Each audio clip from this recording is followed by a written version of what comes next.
What is your feeling on this ordinance?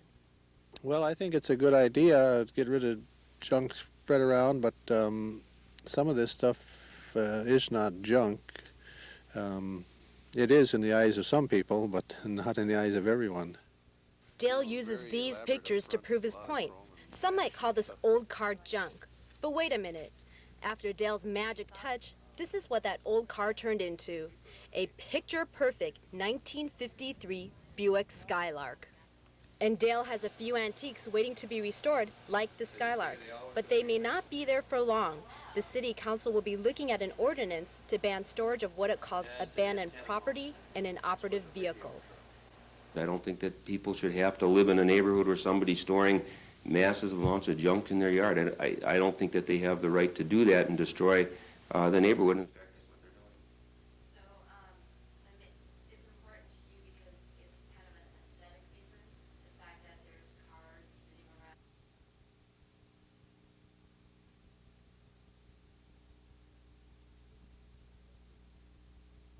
He was arrested. Deputy Gary Tim has been with the Carleton County Sheriff's Department for 18 years. He was put on administrative leave in May after several complaints were made about his behavior. One of the major incidents under investigation involves this accident on I-35 last March. 20 children had to be hospitalized after their bus slid off the freeway just south of Carleton. We took a few of them out of there and had backboards just to be safe, make sure that they didn't have any serious back injuries and neck injuries. Several witnesses reported to authorities that Officer Tim seemed to lose control at the scene and began yelling and screaming at other emergency responders. A second incident under investigation involves an 18-year-old employee of the Esco Little store whose truck slid into the ditch shortly after leaving work one icy evening. Instead of providing assistance, Deputy Tim reportedly yelled and swore at the victim. Attorney Don Bai denies that Tim has ever been out of control at any emergency scene. But others who live in Carleton County say they feel Officer Tim's behavior has been questionable for a long time. Gordon Ojibwe accused Tim of using excessive force during an arrest. My hands behind my back, being handcuffed, being on the ground, my hair being held, my neck, my head being pulled back, and mace continued to be sprayed in my face. The police report indicates Ojibwe resisted arrest following a fight at his home and had to be physically restrained. Carleton County Sheriff Dave Sebo ordered Tim to undergo a psychological evaluation, a test that is routinely given to police recruits to see if they're mentally fit for law enforcement work. After Sebo got the results of Tim's test, he ordered him to turn in his gun, his squad car, and his badge, and he told him to take anger control classes. But Tim refused. Bai has called for an arbitration hearing to settle the dispute.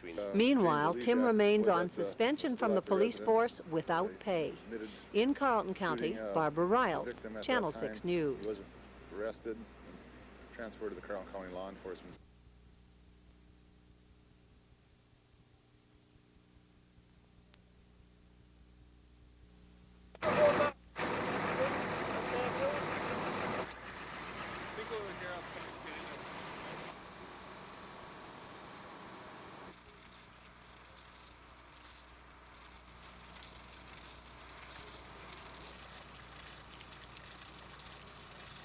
Without actually being in the home, in the positions we found them, in the conditions we found them, they wouldn't have got out on their own. They got close, but they didn't make it through the door.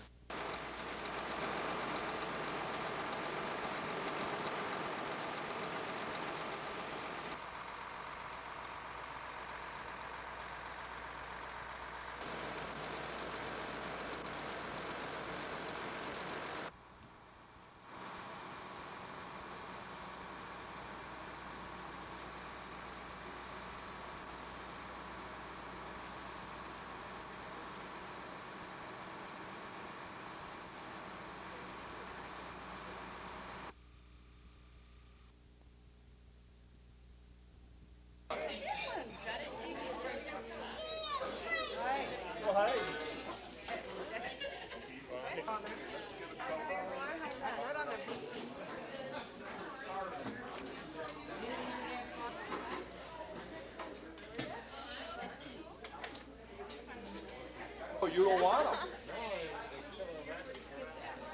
Oh, okay. If you got two, that's okay. We got a ton of plates. You certainly could pass for somebody else today. You bet. Who would I pass for? Just anybody, huh? Plumber A plumber? You got it. I am kind of...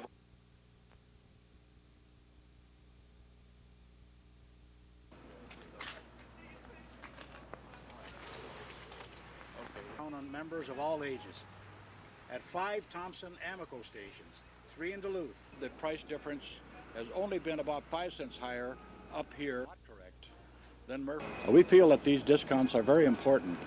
They're starting to create some price competition in the local retail gasoline market, which is very badly needed.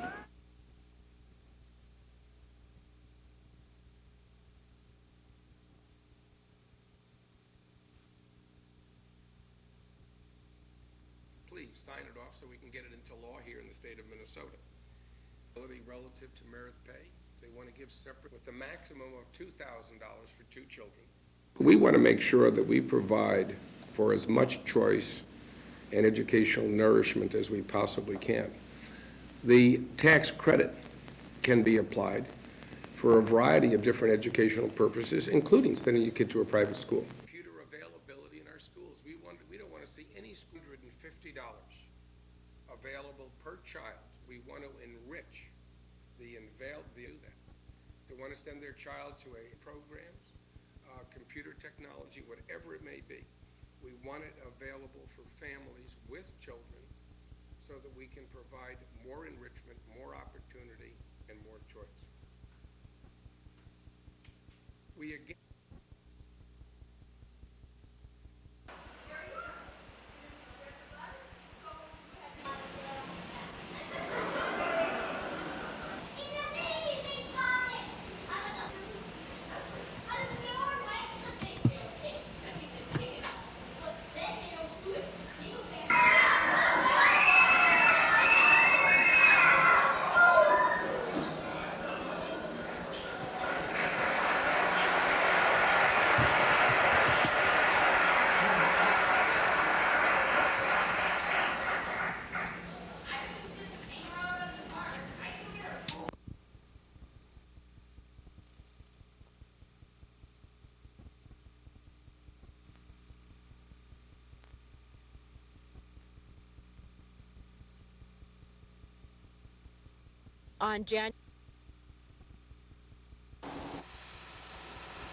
On January 16, 1994, one of Duluth's most popular restaurants, the Chinese Lantern and the Brass Phoenix nightclub above it, were destroyed by fire.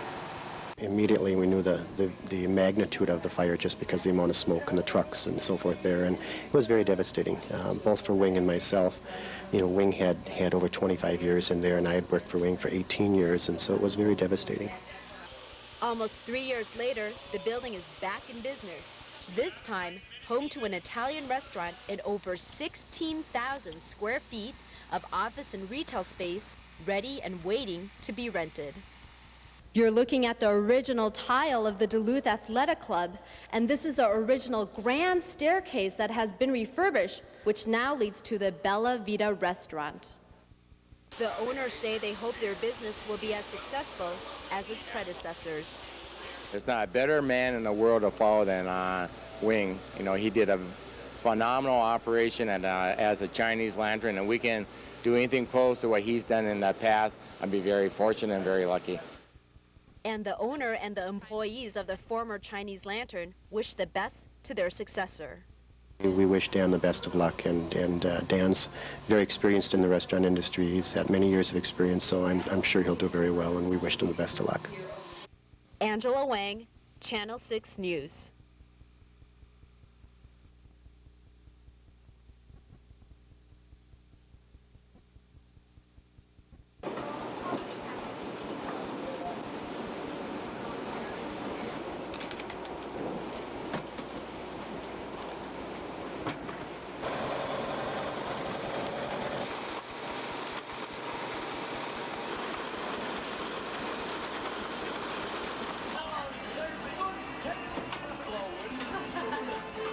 Yeah, they're Christmas gifts, that's all I know. Going down to Florida, Alabama, South Dakota.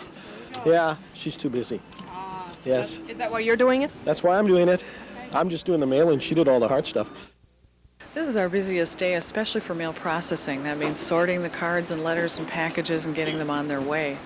Normally in the Duluth Post Office, we sort about 250,000 pieces of mail every day. Today, we're looking at about 450,000 cards and letters and packages.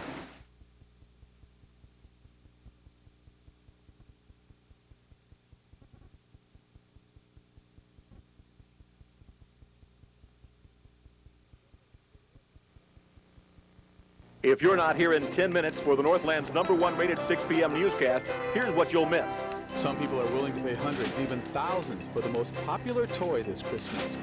But you might be able to buy Pickle New Elmo for just $1. We'll show you how. We'll see you at 6 on 6.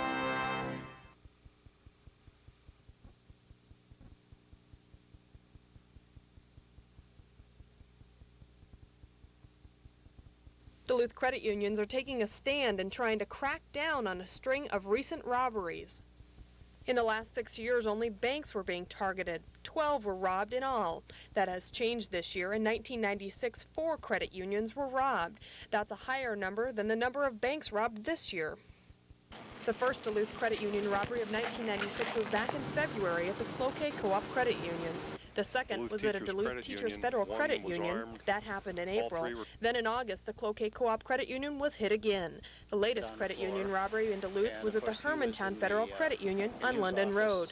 It was robbed just 2 weeks ago. Duluth Police Chief Scott Lyons says these all have gone unsolved, and he's hoping that that will soon change. Well, I think it's the understanding that there's a lot of people, both patrons and employees, that are terrified by being robbed. And that I think it shows a real community spirit that we're not going to put up with this.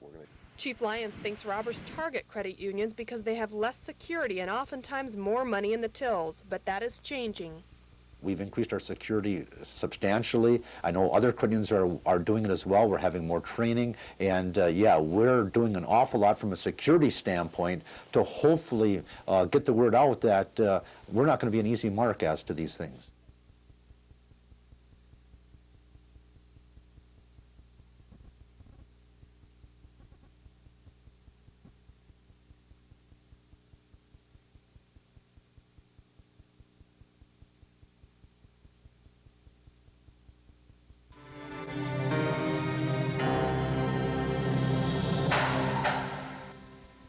Happy holidays to everyone. I'm Terry Risto, Chairperson of Crime Stoppers of the Northland.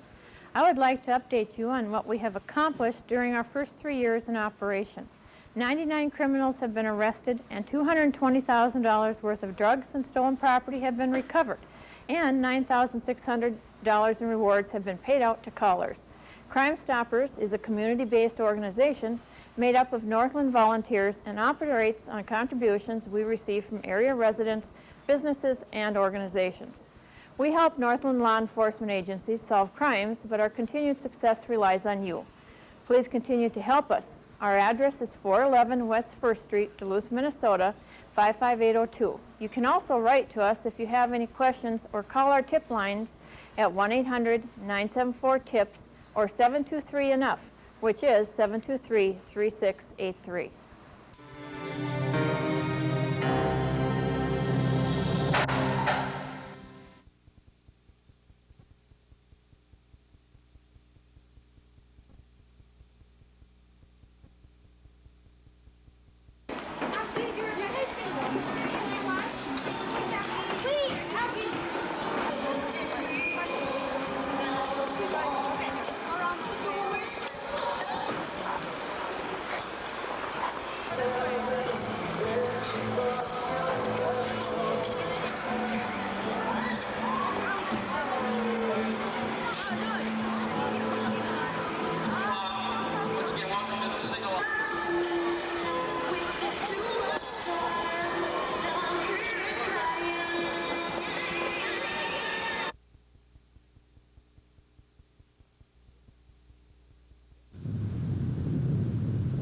This ice-covered lake may look the same as it has in previous winters, blending in with the snow, not revealing where land stops and ice starts. But DNR experts say, beware.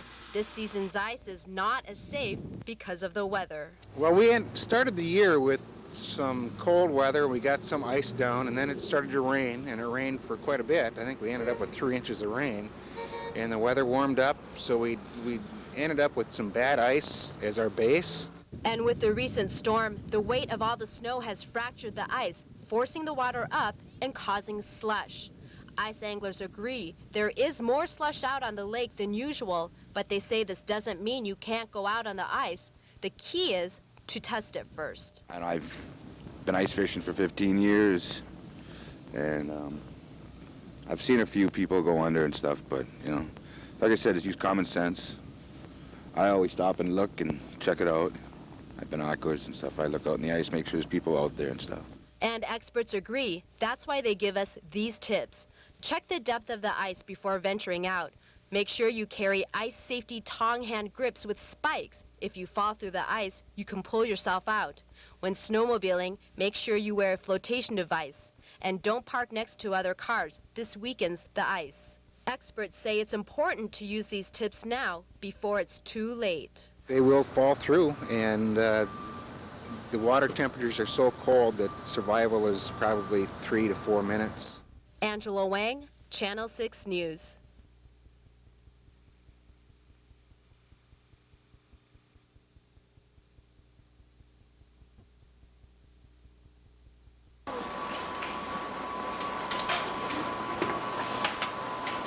She's fast. She's furious.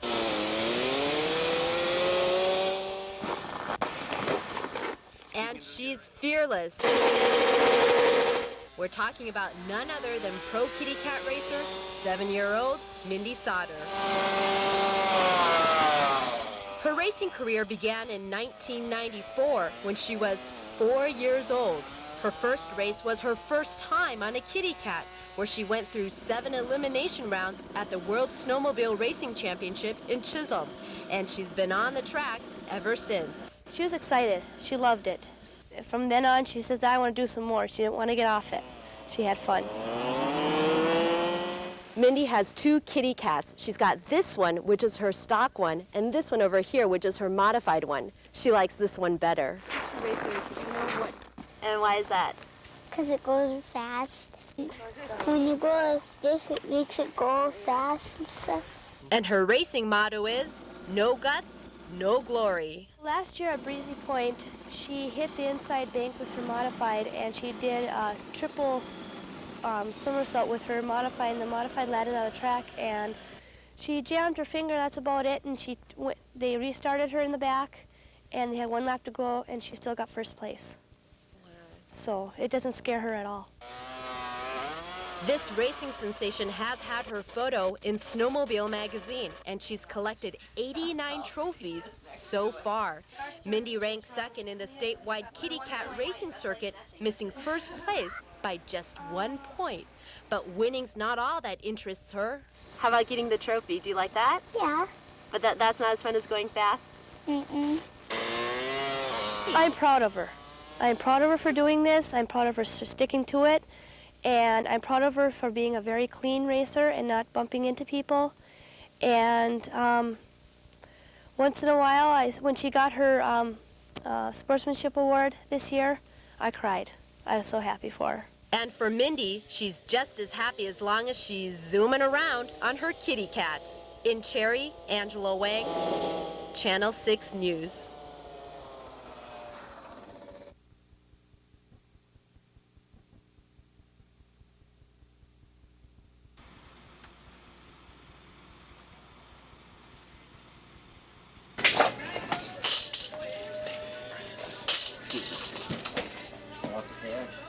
Safe open? Sure. Yeah.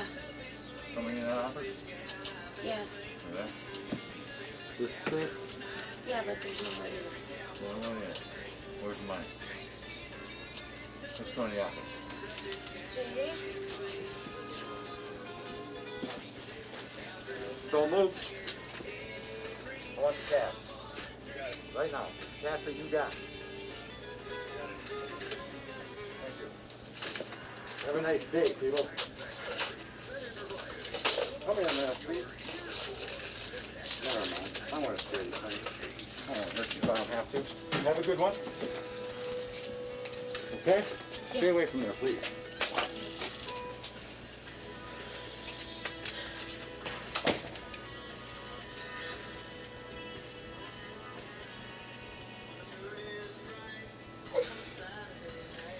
Lakeside Food and Fuel, armed robbery. Just occurred.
So we'll start. Dr. Yulin, thanks very much for joining us. Your program is billed as a total fitness program. What do you mean by total fitness?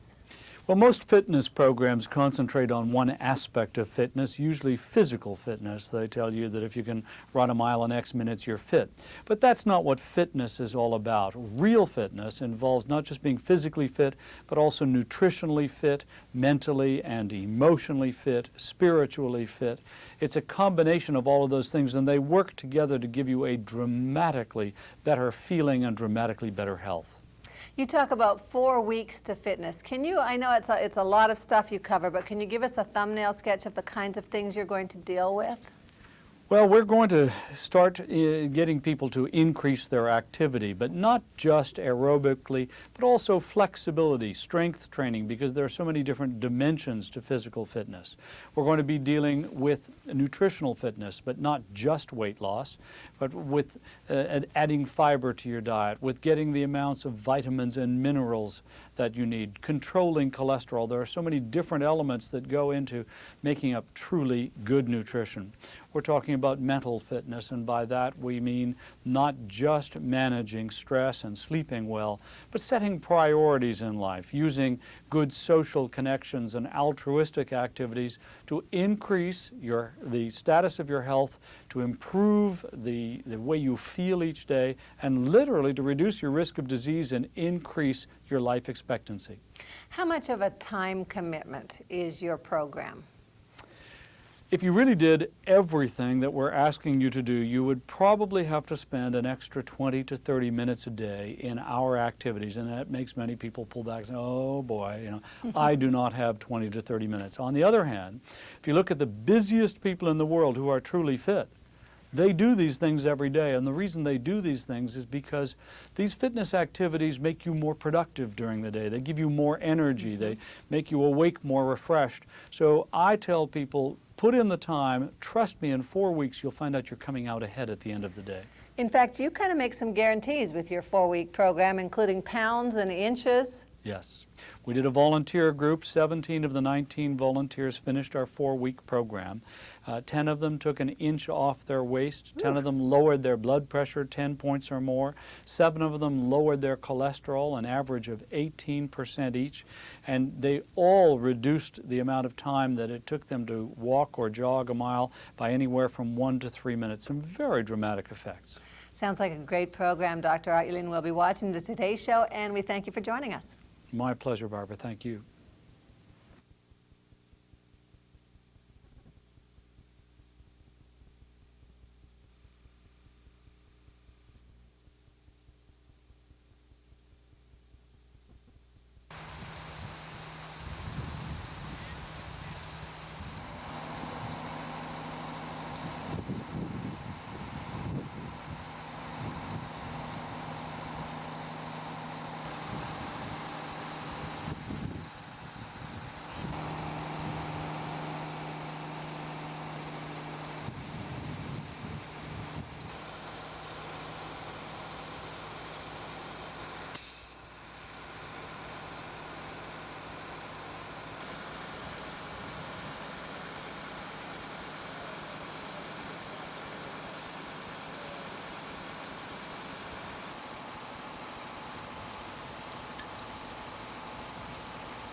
In temperatures like this and with the wind chills that we have, exposed skin can freeze in a matter of minutes if you're in the direct wind.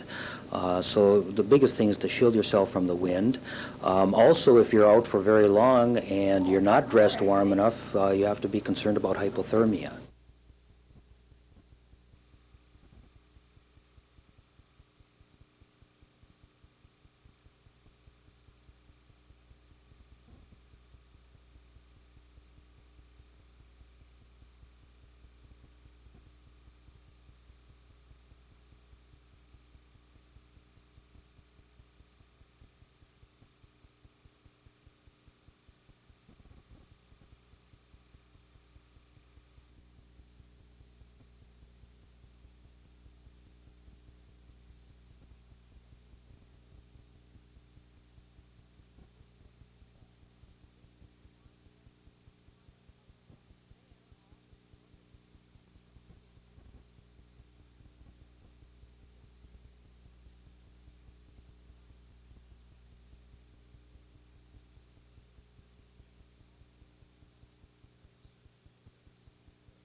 Hold steady. There it goes into the bag. Did that hurt on your arm? No, just a little tick. Donating blood takes just a few minutes of time, but those few minutes can mean years of life for some. Dale Rogers' third grade students from Homecroft Elementary School got to see just how easy donating is and just how it helps their classmate and friend. Tom doesn't produce any of his own red cells at this point in his life. He doesn't produce any of his own platelets. So he needs blood. I mean, if there wasn't someone donating blood every week for Tom, and he didn't have it, Tom wouldn't live. How many pints do you guys have in here? Because of Tom's rare disorder, he needs weekly transfusions. A special field trip to the Arrowhead Regional Blood Center gave Tom's friends a first-hand look at the process that saves his life. He's a fine young man. He doesn't want anything special. He wants to get out there with the boys and girls, and that's how I treat him, and that's how they treat him. He's a very special person. Blood has given the gift of life to Tom, and the gift of Tom to those whose lives he touches. He would not be here. I never would have met Tom. He and I have been together for 2 years, and I can just say thank you, God.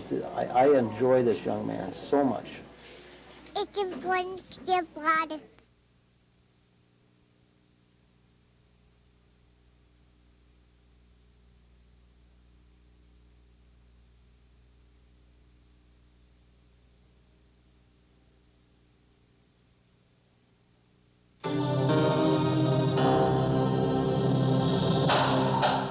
Sometime after 1 o'clock in the morning on Sunday, January 5th, a family on 8th Avenue West and 6th Street in Duluth had their snowmobile stolen. The black and purple Arctic Cat was parked alongside the house with the keys in the owner's pocket. While the family slept, someone dragged the machine away from the house into the neighbor's yard, where he defeated the ignition and got the snowmobile started. Police followed the tracks north on 8th Avenue West, but lost them in the area of the antenna farm in Orange Street. The Arctic Cat may have been shipped out of the region or stripped down for parts. It may also have been stolen for a joyride and left in the woods. Call Crime Stoppers if you have any information about the Arctic Cat or any stolen snowmobile. We'll pay a reward up to $1,000 and keep the caller's name anonymous.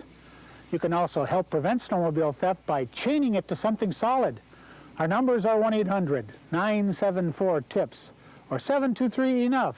That's 723-3683.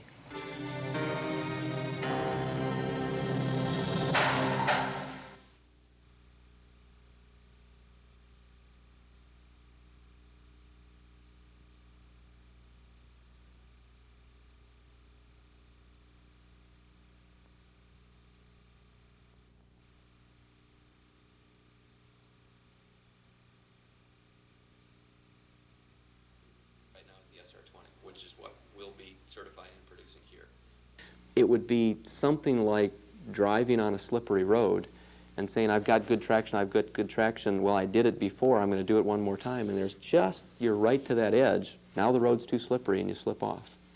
We were that close to the edge without knowing it.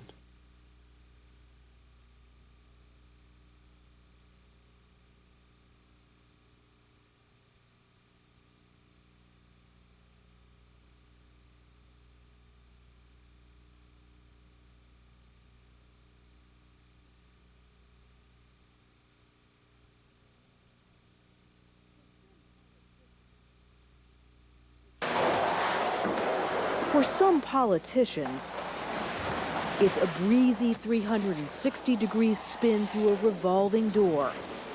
Out a legislator, in a lobbyist. Teresa Lynch did it. Last year she was representing her district. This year she's back representing AT&T. So did Jerry Knickerbocker. One session a legislator, the next a lobbyist. And according to sources, Bob Johnson would like to make the same transition. He chose not to run again after last year's embarrassing drunk driving incident and would like to return to lobby his former colleagues on pension issues. They peddle to legislators information, but to their clients, they peddle information to legislators and access to legislators. Well, it's a revolving door because people go out the door from the legislature and then come back in through wearing the lobbying hat, you know, back to the legislature. So they're sitting and lobbying with the people they used to sit next to on the floor in the committees. Not all lobbyists are former legislators, of course.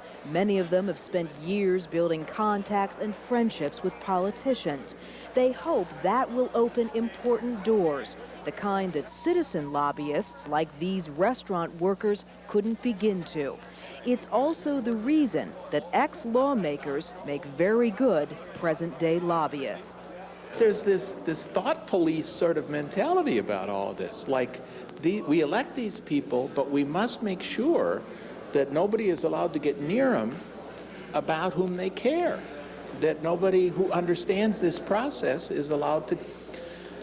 That's the sort of disconnect in my mind. I don't understand.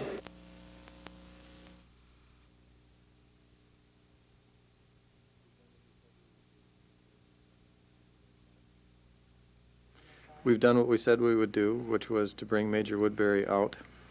And the family, as soon as the remains are turned over to them, which will be in the matter of a few weeks, they will determine a proper time for a burial at the National Cemetery at Fort Snelling. And that's up to them to determine that when they would like to. They'd naturally like to do it soon. But that's their prerogative, and we're working with them to help make that an easy thing for them.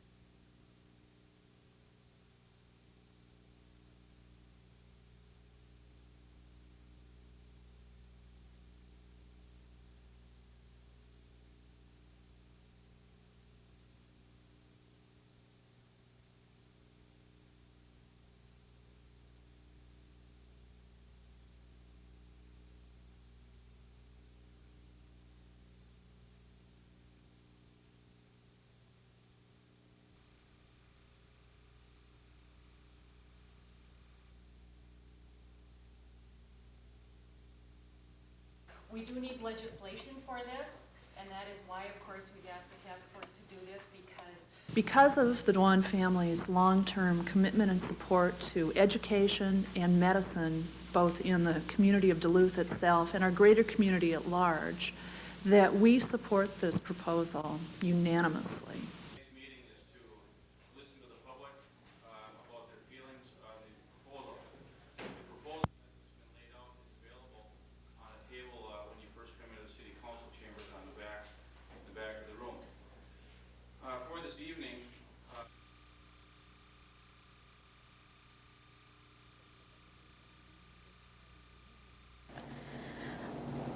I feel so badly that I don't have this child in my arms. The tragic story unfolded in this Douglas County courtroom. Mary Leggett, mother of 4, seemingly heartlessly sealed her newborn baby in a cardboard box and threw it in a dumpster. No one knows how sorry I am for what had happened. A pathologist told the shocked jury how the baby was alive when her mother put her in the box. There were no congenital or acquired diseases present in this baby that could explain its death. There were findings in the body that are consistent with asphyxiation. Leggett was found guilty of first-degree murder and sent here for life to the Tachita Maximum Security Women's Prison in Fond du Lac, Wisconsin. The door seems closed on this case. A superior judge has denied an appeal, and all legal recourses have been exhausted.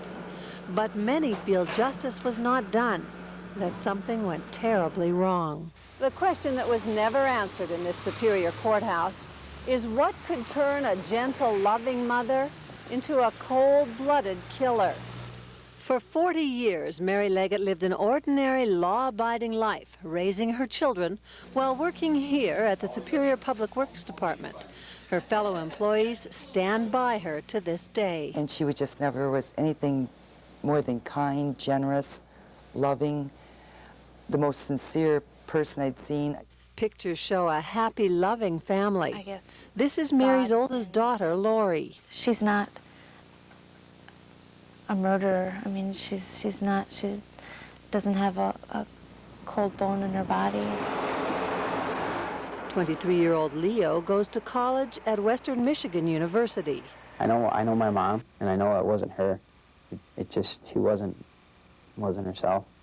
And I know that anybody that knows her, I mean, they'll tell you she would never hurt a fly. Mary's family says not only was she a good mother, but a good person. Then there's the community. Letters have poured into the district attorney's office, and every letter cries out that justice was not done. They say anyone who knew Mary Leggett knew she was not herself when she killed her baby, but drastically, tragically, psychologically impaired. My mom would never hurt a fly. I mean, she never has. She's lived her entire life helping other people. Mary herself cannot fully explain her actions. I was acting just like a robot and automatic pilot. I didn't ever admit reality. This tragic case presents a bizarre study in contrasts. A cold-blooded murder committed by a loving, gentle mother. Perhaps most telling of all is the fact that the baby was gently wrapped in a handmade blanket and soothed to sleep with a pacifier before being coldly sealed in a box and dumped in the garbage. These actions raise questions that were never answered in the courtroom. In Superior, Barbara Riles, Channel 6 News.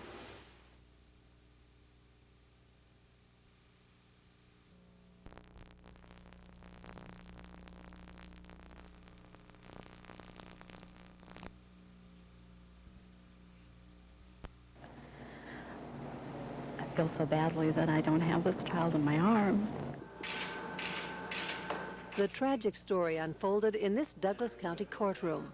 Mary Leggett, mother of 4, seemingly heartlessly sealed her newborn baby in a cardboard box and threw it in a dumpster. No one knows how sorry I am for what had happened. A pathologist told the shocked jury how the baby was alive when her mother put her in the box. There were no congenital or acquired diseases present in this baby that could explain its death. There were findings in the body that are consistent with asphyxiation. Leggett was found guilty of first-degree murder and sent here for life to the Tachita Maximum Security Women's Prison in Fond du Lac, Wisconsin. The door seems closed on this case. A superior judge has denied an appeal, and all legal recourses have been exhausted. But many feel justice was not done, that something went terribly wrong. The question that was never answered in this superior courthouse is what could turn a gentle, loving mother into a cold-blooded killer? For 40 years, Mary Leggett lived an ordinary, law-abiding life, raising her children while working here at the Superior Public Works Department. Her fellow employees stand by her to this day. And she just never was anything more than kind, generous, loving, the most sincere person I'd seen. Pictures show a happy, loving family. I guess. This is Mary's oldest daughter, Lori. She's not a murderer. I mean, she doesn't have a cold bone in her body. 23-year-old Leo goes to college at Western Michigan University. I know my mom, and I know it wasn't her. It just, she wasn't herself. And I know that anybody that knows her, I mean, they'll tell you she would never hurt a fly. Mary's family says not only was she a good mother, but a good person. Then there's the community. Letters have poured into the district attorney's office, and every letter cries out that justice was not done. They say anyone who knew Mary Leggett knew she was not herself when she killed her baby, but drastically, tragically, psychologically impaired. My mom would never hurt a fly. I mean, she never has. She's lived her entire life helping other people. Mary herself cannot fully explain her actions. I was acting just like a robot and automatic pilot. I didn't ever admit reality. This tragic case presents a bizarre study in contrasts. A cold-blooded murder committed by a loving, gentle mother.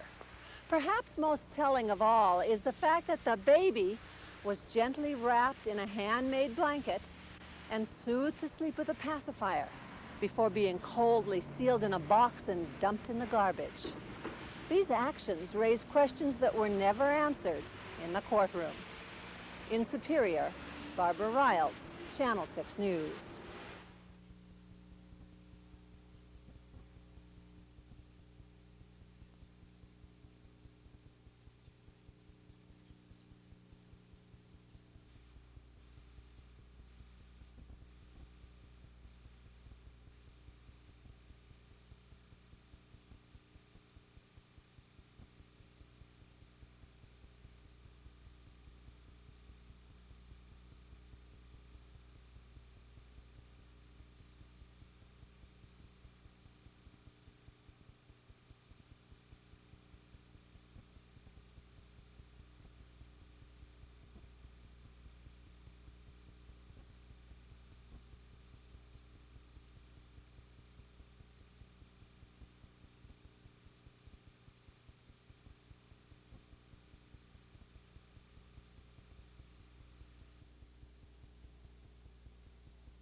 I slept all night long with this child and just held her, but it was like I was a little girl with a doll.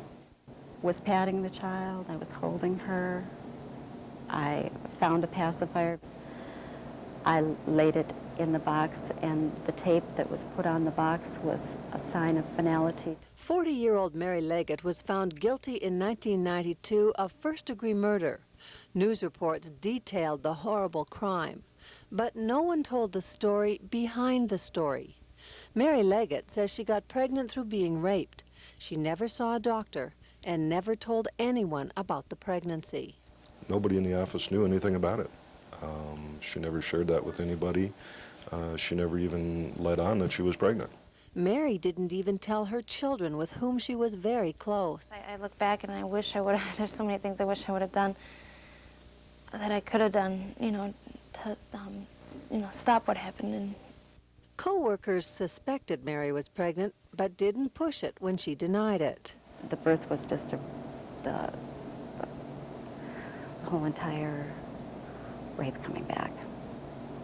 And I don't remember, I didn't take this out on the child, but I didn't identify it with being a child. I didn't identify with the pregnancy the same as I did with the other children. I was so happy to be pregnant with those other children. To a jury, Mary Leggett sounded like a cold-blooded killer who planned the murder of her baby and carried it out with a chilling finality. But that is not the Mary described by lifelong friends or family. It wasn't Mary. What happened at that time wasn't Mary. Mary was just an excellent person. I just can't say enough good things about her. We asked a psychiatrist what could prompt such a seemingly good person to kill. Dr. Ronald Franks agreed to talk in general terms about the Leggett case. Talking about some people will go through pregnancy and delivery, never miss a beat. That's at one end of the continuum. At the other end of the continuum, you may see people that actually become psychotic. That is, they lose touch with reality. And the more complicated the circumstances around conception and the relationship with the father and other life events during the pregnancy and at the time of delivery can have a lot to do with the degree of reaction following the delivery. Can a postpartum psychosis be so severe, for whatever reason, that a mother would actually kill her baby? Yes. If Mary Leggett were indeed suffering from postpartum psychosis, why did she not get the chance to argue that in court? At the time, again, primarily because she was so articulate in other areas, I simply did not see the issue as a competency issue at that time. In prison, Mary receives no counseling or psychiatric intervention. She spends many hours each day dwelling on what happened and crying about her loss. This is such a wonderful chance to get to know her, and I feel more sorry than anyone that I didn't have that opportunity.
And the artists that get a chance to work in a medium they might not get used to. So we had a team from Mexico come up this year, which was really wonderful, from Winnipeg.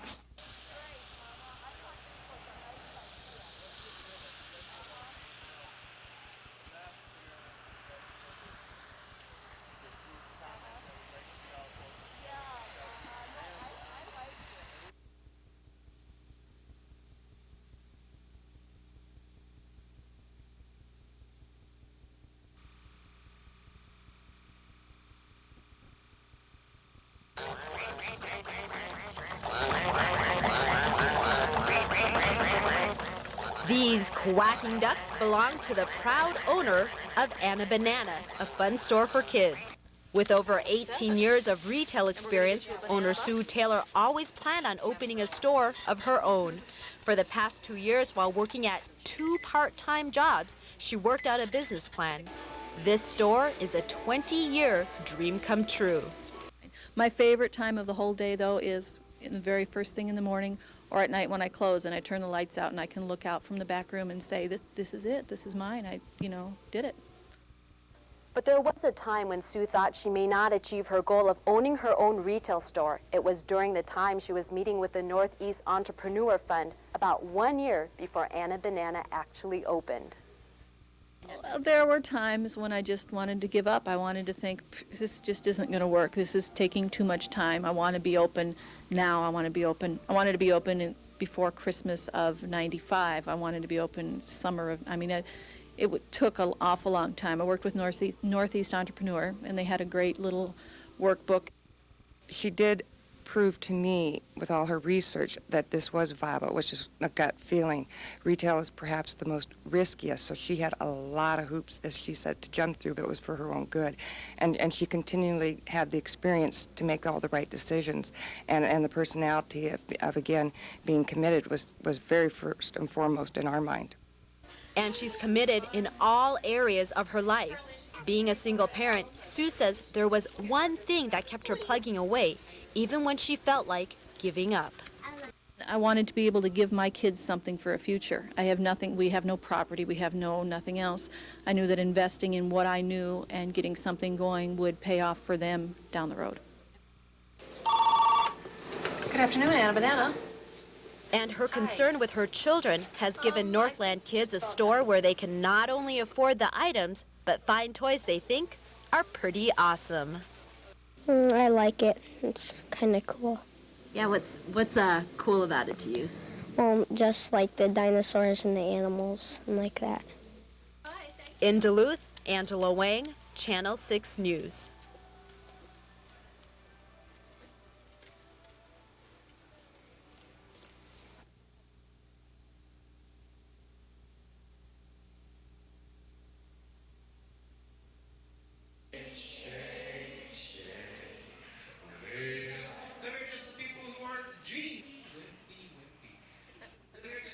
And I'm promoting the idea that drawing builds self-esteem and drawing builds imagination.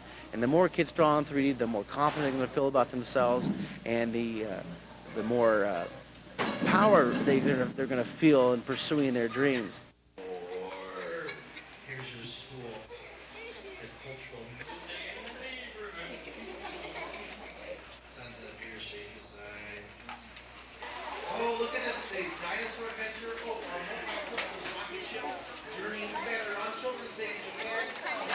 Cool. All right, man. Put them down. Look at your teeth.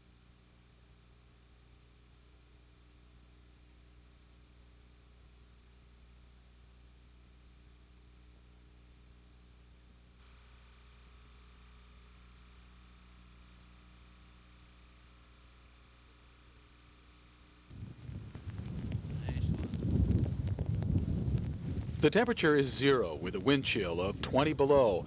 But when the fish bite on Mille Lacs, serious anglers tough it out. Anglers like Kevin Hellquist of Piedmont Heights.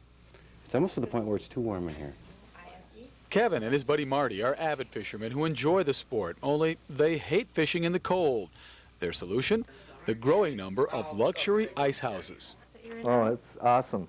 This is really nice. It's warm. You're not standing in the elements. Well, I mean, I don't got to wear a snowmobile suit and have my face covered, and I mean, I can enjoy catching fish still. It's just the, you know, warm weather. 72 degrees warm, in fact, complete with an adjustable heater, 4 beds, a TV in the corner, stereo, lights, a hot plate for cooking, a banquet table and chairs, and finally, a bathroom. Sleeping quarters are great, and music. What more can you ask for? How about the TV? TV. It doesn't get any better than this, I don't think. Well, this is what it's all about. You don't always catch fish. It's just getting away. Kevin and Marty are part of a growing trend on Mille Lacs and other major lakes in the Northland. Guided, pampered, ice fishing vacations. Oh, I think everybody likes to be waited on.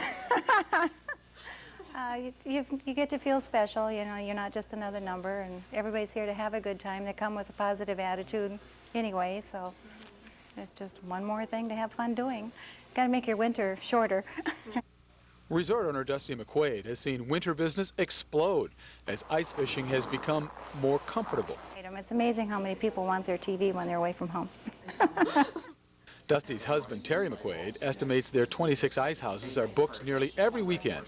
Suddenly, winter has become more important than summer. So we probably do 60% of our overall business is done in 12 weeks during the winter season.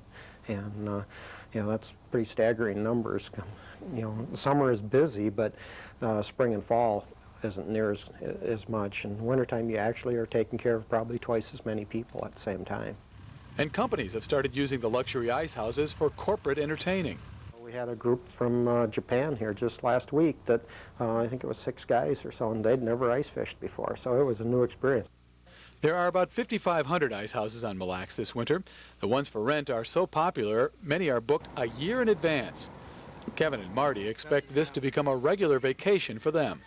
We just turned it up a little because the holes are starting to freeze up, so we just turned the heat. Now it's getting hot in here, though. But I mean, this is real comfortable.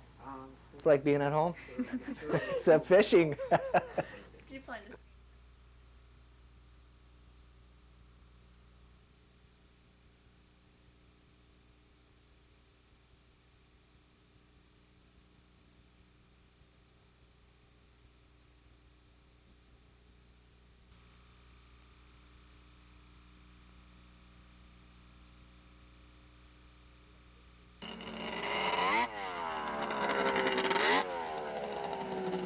We have vistas up here along our trails that you just can't buy anywhere. I mean, they really have some special sections of trails, and the same is true over on the Michigan side. An annual snowfall of 300 inches and meticulously groomed trails make Hurley, Wisconsin and Ironwood, Michigan one of the top snowmobiling destinations in all of North America. The beautiful trails. The trails are just gorgeous through the woods, just like a winter wonderland. Snowmobilers from all over the Midwest spend big money here. We generally come up like on a Saturday morning, and we ride 6 days a week. For the whole 6 days, we just, every territory we can find. Yeah, we stop all along through the other towns and stuff all the way around. We usually stop different places, just depending on where we're at. The average snowmobiler spends up to $390 per person per trip. That brings $12 to $14 million per year to Iron County alone. The lure of that money prompted Andrea Aleva to remodel her family's historic home into an inn. And what he did to this house is he hoisted each individual brick one by one with a pulley. Aleva's grandfather built the house 95 years ago for his family. It opened as the Capistrano Inn last month, just in time for snowmobiling season. Oh, our cute little inn is a very warm and cozy inn. It's located 1 block from the major street in Hurley off of Silver Street here. It's convenient to accessing to all the major ski hills as well as snowmobile trails. The area has over 450 miles of well-groomed trails and plenty of places to spend money. But the snowmobilers are out on the trails spreading their money throughout the whole area at every pit stop that they go to all day long. So the money really goes everywhere when the snowmobilers come to town. In fact, snow business is more important to Hurley than summer tourism business. And, I mean, if we didn't have snowmobiling, we'd be a ghost town. But snowmobiling is really the glue that holds it all together. Back on the trail, Bob and Carol Mankey are heading out for a vacation, Hurley style. And we probably ride 80 to 100 miles a day and try to get back around 4:30 and then hit the hot tub and a couple cocktails and then dinner. Basically snowmobile. Hot tub. Go out to eat in the evening.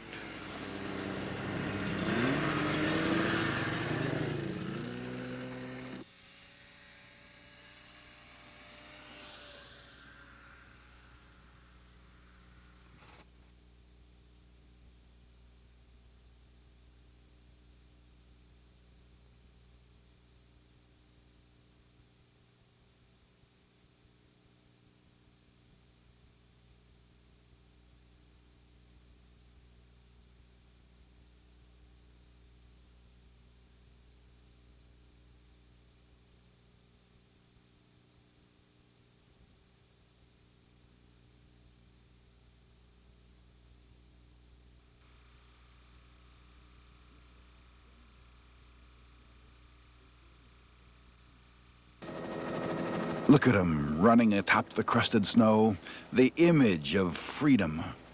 But in too many cases, those deer head for Bob Overly's silage pile east and south of Danvers, or that of Wayne and Laurie Golden along the Chippewa River near Big Bend.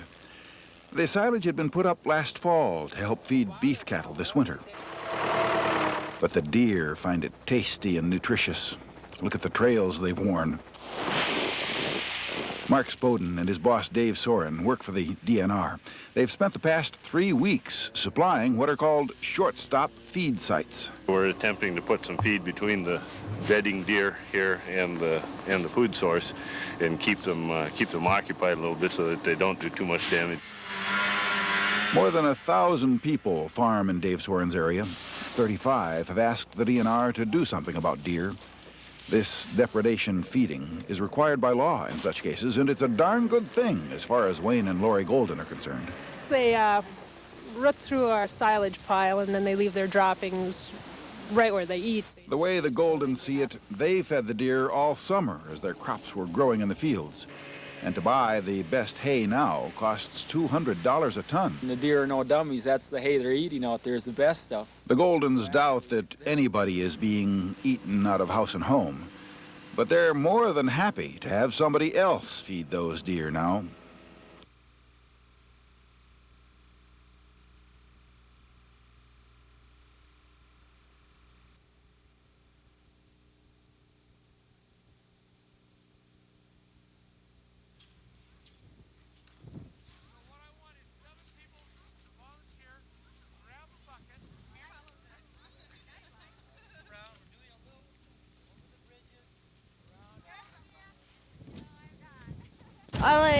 I like the broom ball best. How come? Because I'm a really big hockey fan, and so it's really the only time you can really play hockey in school, even though you're not using skates.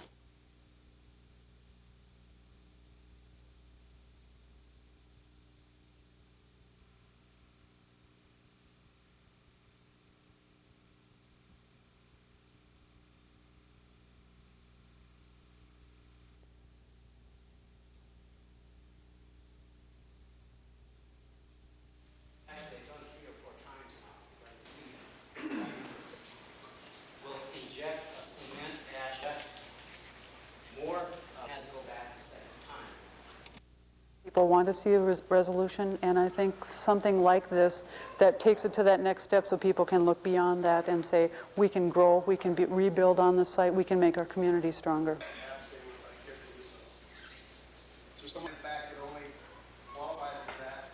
Knowing that they don't have a permit. I mean, possibly for a small quantity of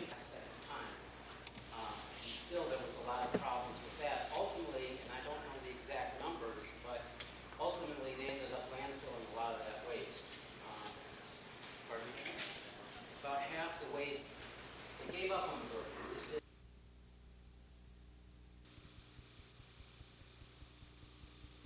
The two teams squared off at the State Fairgrounds Coliseum yesterday afternoon. Roseville made a mistake by leaving Amber Fricklin open in the slot, the state's #1 scorer. She keeps it low. Hibbing led 1-0 after one, her 74th goal of the year. Roseville controlled the second and third periods. Renee Curtin gives Roseville 2-1 lead in the second. She goes high, glove side. Not to be outdone, sister Rhonda Curtin gives Roseville a 3-1 lead after 2 periods of play with a nice end-to-end rush here. Hibbing then scored 3 unanswered goals in the third to post the 4-3 come from behind victory. Beth Wolf scored on a breakaway with 18 seconds left as second-ranked Hibbing ended #1 Roseville's winning streak at 51 games. Hibbing will play in the semifinals tonight at 7 against Blaine. Hibbing lost twice to Roseville during the regular season. It's awesome. I mean, I can't think of a better way to start the tournament. Now the pressure's on us, of course. I mean, we had talked about as a team we wanted to come down, we wanted to win 2 or 3. You know, we want to win 2 or 3 of these games. But now we just beat the #1 team in the state, and now the pressure's on us to keep winning. I guess, you know, we're going to stick around and watch the next opponent. But this is a great feeling. I was pretty nervous going down the ice. I just took it wide on my backhand and saw it hit the mesh and started screaming. Tom Hansen, Channel 6 Sports.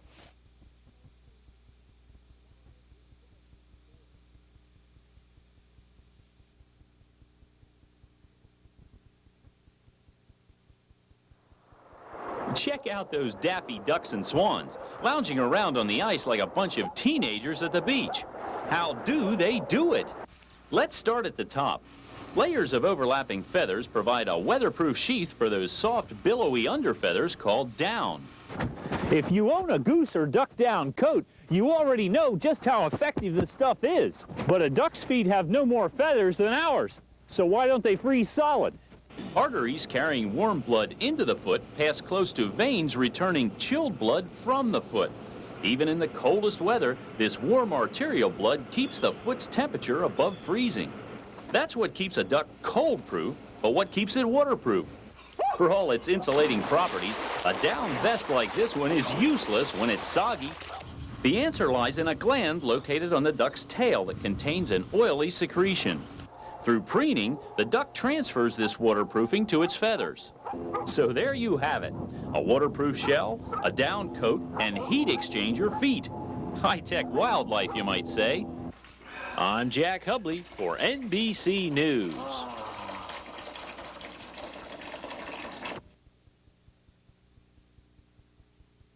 This man suffers from myopia, also known as nearsightedness. The problem occurs when light rays are focused in front of the retina instead of directly on the retina. For many of us, the problem can be corrected with eyeglasses like these or with contact lenses, but there are drawbacks. You know, with the glasses, you'd go to bed in the evening, you'd take your glasses off, and occasionally you'd forget where you put them. And then I was so far nearsighted that it took some time to find the glasses. A few months ago, Randy's eyes tested at 2200. Without his glasses, he was considered legally blind. Today, after surgery, his eyesight is near perfect. I would say now that I'm totally free of glasses. I can conduct my daily business and lifestyle without glasses very comfortably, and have actually forgotten, in the few months that I've had it done now, have forgotten what it's like to wear glasses. What Randy had done is called LASIK refractive surgery, utilizing a computerized excimer laser machine. Until recently, the surgery was considered investigational. Now, the vast majority of people who undergo this FDA-approved process are able to pass a driver's license test without glasses. To my surprise, during the actual procedure, it's almost non-existent, the pain, mild discomfort at best, and the follow-up much the same. It was no different than your eyes being sore after wearing contacts for a day. His surgery was done by a Northland doctor in a sterile procedure room at this eye clinic in West Duluth. It's outpatient surgery, it's office-type surgery. It takes 10 to 15 minutes, and then people leave without a patch, and we follow them then as in the office. Dr. Roger Berglund is a board-certified ophthalmologist. He's the only Northland doctor performing laser surgery to correct nearsightedness and astigmatism.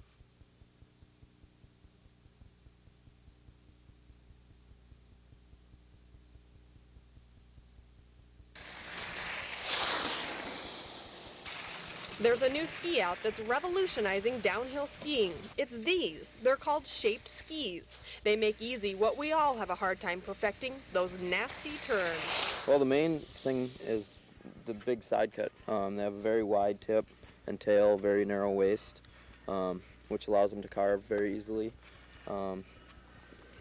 Basically, instead of steering the ski, you're going to be riding it. Okay, so I wanted to see for myself. I hadn't skied in 2 years, and Tim told me I would be a perfect candidate for the new skis. So I buckled up my boots. They were a little stiff, stepped into those funny-looking skis, and pointed my hourglass-shaped skis downhill. The manufacturer recommends not using poles, one more element going against me. So I just took my first run on these new skis, and what a difference they made. Let me show you what I mean. For the expert skier, which I am not, they allow you to turn on a dime while keeping up that speed. These skis are great for the beginner, which I felt like. They made it easy to turn without having to dig in those edges. You can see here where the skis cut into the hill, this without much effort. I met up with Kristen, who had only downhill skied about 10 times and was trying out those new shaped skis. To make it a lot easier, I think. The normal skis, you really have to just push hard to carve in them, and these, it seems like I'm snowboarding in a way, because it's just kind of a rocking motion back and forward. This shaped ski is the wave of the ski industry. They just started making them a couple of years ago, and they've just exploded. 2 years ago they had 2 models, and now they have over 200 models. Ski companies have started a new trend. They're now making boots poles, and ski gear especially designed for shaped skiing. On the slopes of Spirit Mountain, Kim Steininger, Channel 6 News.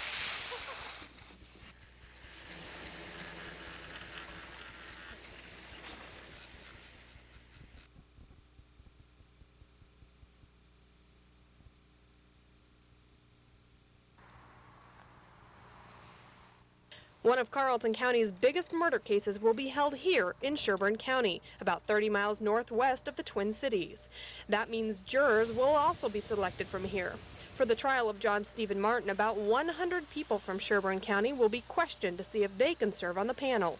There's several questions that are on the questionnaire. Are you a resident of this county? Are you 18?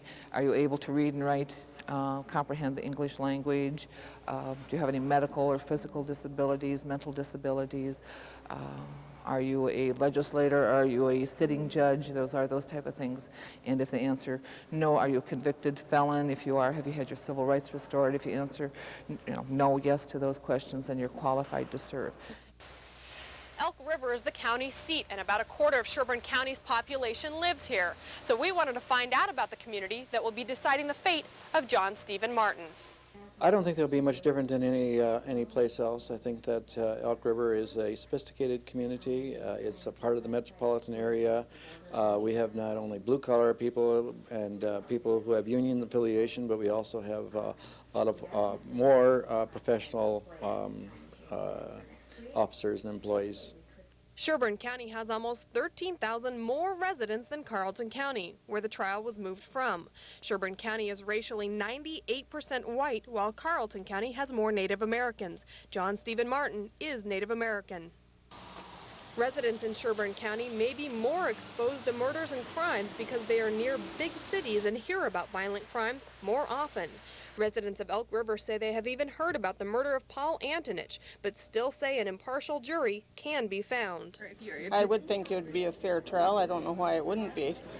This has had a lot of publicity, and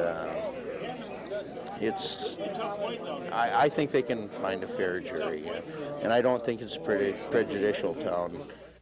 Elk River residents say the town is just like their welcome sign says. It's struggling to stay a community while keeping up with the big city events.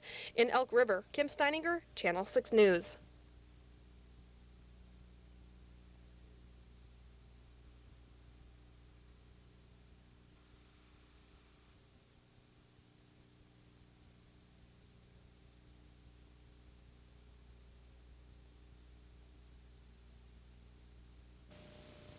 Each of the sections that form the Fitzgerald's Hull were created separately, then launched and floated to the dry dock crane.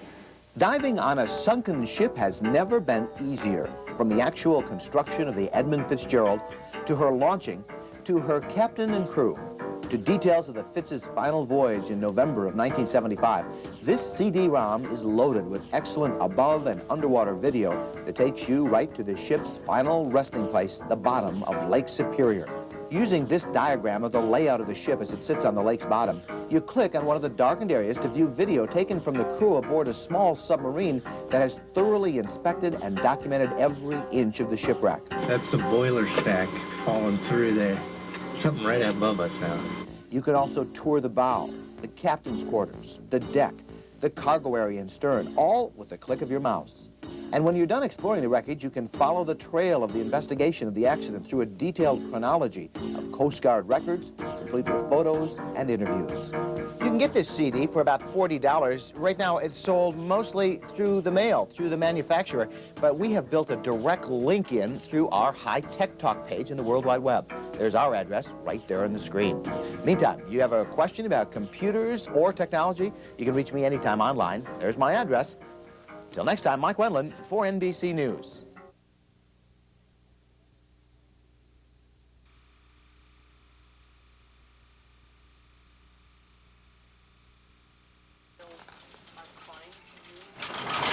But there are some that are little. And the first guideline is to reduce the total amount of fat in the diet. 3 years ago, Carl Overson had bypass surgery, and it's made him more aware of what goes into the food he eats. He specifically checks one fact on the nutrition labels. To cut down on your fat, consumption of fat, not only for clogged arteries, but also for cancer, they say. It takes a little extra time to read the labels, Calories are 30 per slice. but you can get it down to a science.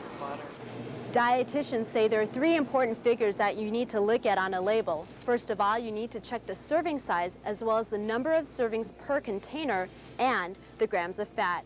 Now remember, fat-free doesn't always mean calorie-free. And a quick check can lead to healthy habits. Much of our diet does include packaged and processed foods, and so in order to know what these products contain and how they can fit into a healthy eating plan, one has to become a little bit more familiar with the food label. Something many of us are trying to do. Well, to try and live more healthy and try to cut back on fat and calories, and just for a healthy and maybe a weight loss program as well, but mostly for just healthy living. In Duluth, Angela Wang, Channel 6 News.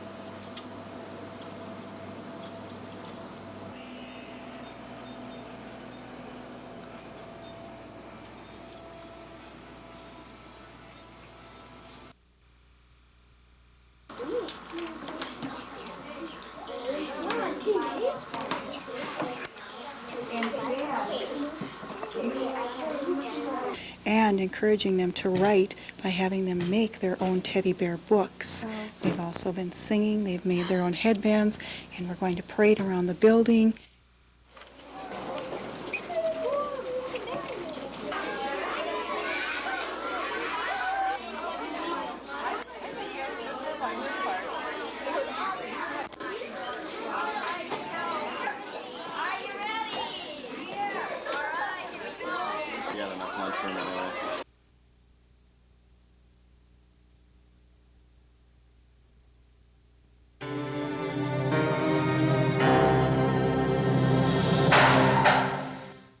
The ranger station in Jay Cook State Park was burglarized early Thursday morning, January 30th. The burglars got into the building by breaking open the front door. Once inside, they rummaged around looking for money and valuables. They ended up stealing 2 telephones, a Bearcat scanner, a compact portable computer, and a case of Coke. The total loss was over $3,000. Carleton County sheriffs suspect that the burglars were young because of the destruction they did to the candy machine and other equipment. They weren't satisfied with just stealing from the Park Service. They needed to destroy things also. These criminals are bragging and telling their friends what they've done. Call us and tell us if you know who they are. We're all victims with this type of crime. Our numbers are 1-800-974-TIPS or 723-ENOUGH. That's 723-3683.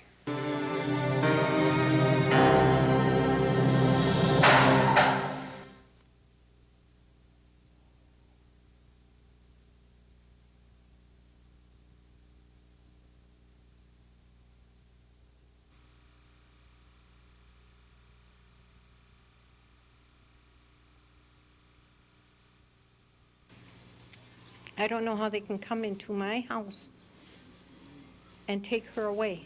I just don't know how somebody can do that.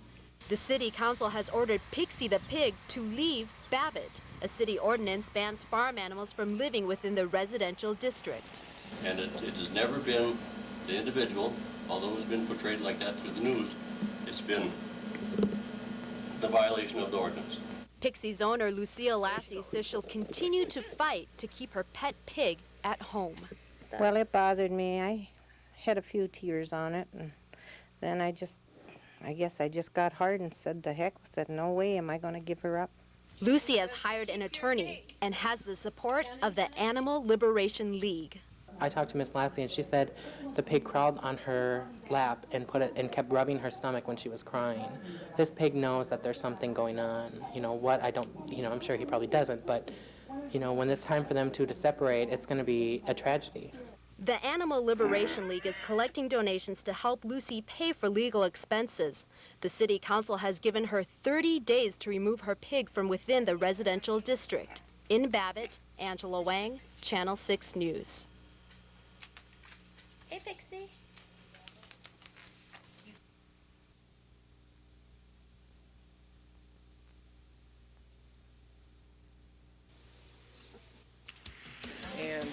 it's a nice event in that each boy, and we also give the adults an opportunity to make a car out of a block of wood, and it has to meet certain weight and length and width specifications. It's gotta weigh 143 and 143 what? like ounces or something. And then they also can be creative with the design and style and paint. I was gonna make a slit down the middle so it'll match up to where it makes you go, so I can be 2 inches ahead of everybody before it starts. But that'd be cheating, so I didn't get to do that. And then when the actual race comes down, they learn how to win or lose graciously. I just hope I win.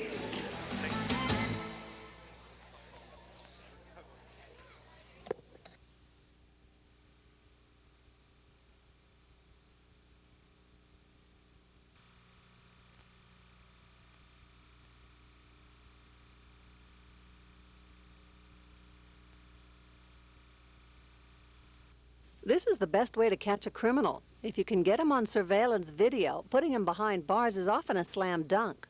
But such hard evidence is not always available. When a serial killer stalked the late-night streets of Minneapolis, killing young women and mutilating their bodies, there was no video and no witnesses. Police were baffled and frustrated. That's when they turned to a little-known area of criminal investigation known as profiling. So I can tell you, you're looking for somebody who's very bright, very organized, probably has a good job, probably is married, leading 2 kinds of lives. A profiler looks at things other than hard evidence, like how a killer treats the body of his victims, or what time of day he strikes, and then puts together a psychological profile of what kind of a person the murderer might be. If you see a lot of facial battering, it usually means that somebody knew the person very well. If you see a lot of stabbing and overkill, that means a certain amount of rage and uncontrolled anger, and it tells you kind of about a personality that might have done this. Profiling is not a science. It's more educated guessing, and shows like NBC's The Profiler, in which the star gets psychic visions, might seem to take the skill out of the realm of reality.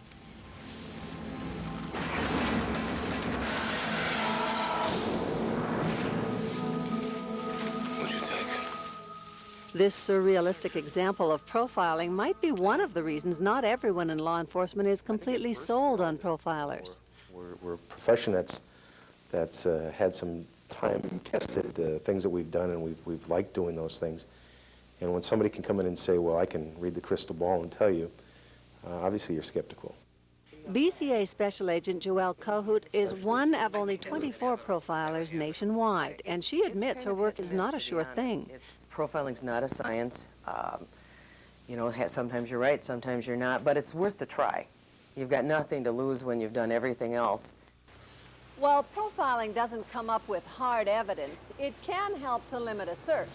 And more across the country, law enforcement agencies are turning to profilers when all else fails. In Duluth, Barbara Riles, Channel 6 News.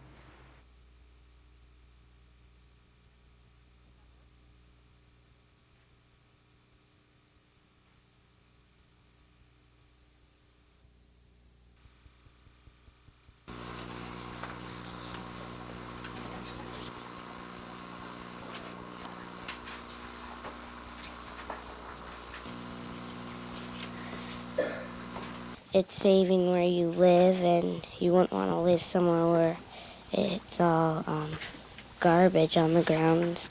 Like playing in the woods, there would be no woods.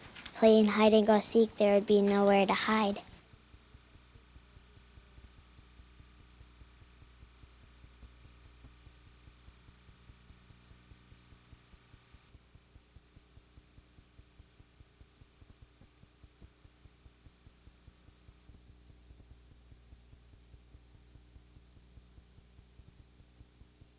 Does it go all around? River? Yeah. 25-year-old Corey Campbell was able to escape with his best friend Kaya, but that's about it. The rest of his stuff is floating in the basement where he lives in his parents' Grand Forks home. Well, just mostly the stuff that can't be replaced. Just memorabilia, stuff like that. Stuff insurance wouldn't cover. The State Department of Public Safety estimates nearly 90,000 people are being hurt by the Great Flood of '97. Many of them, like Corey, living out of a suitcase, staying with friends, or in shelters. They're doing pretty good. My dad's very busy. My mom is down with my brother in the cities, and he and his girlfriend came up, and my girlfriend came up and helped. But everyone's holding up pretty well. Throughout the Midwest, people are rallying to support these displaced and disillusioned people. Donations of food, water, clothing, and other essentials are being collected at dozens of drop-off points, including at the main fire station in Hibbing, the Big Fork Fire Hall, Second Harvest North Central Food Bank in Grand Rapids, Target, the Salvation Army, Louis Gino's, and the Red Cross in Duluth, and at UWS's Rothwell Student Center in Superior. The Red Cross in Duluth is helping to coordinate the collection efforts, as well as to find places for those made homeless by the floods. Well, we're working with the local motel hotels and putting them up on a short-term basis, and we're going to try and work with them to see if they're going to move back to Grand Forks. Some of the most needed items remain bottled water, non-perishable foods, clothing, including those for babies, and of course, cash. In Duluth, Barbara Riles, Channel 6 News.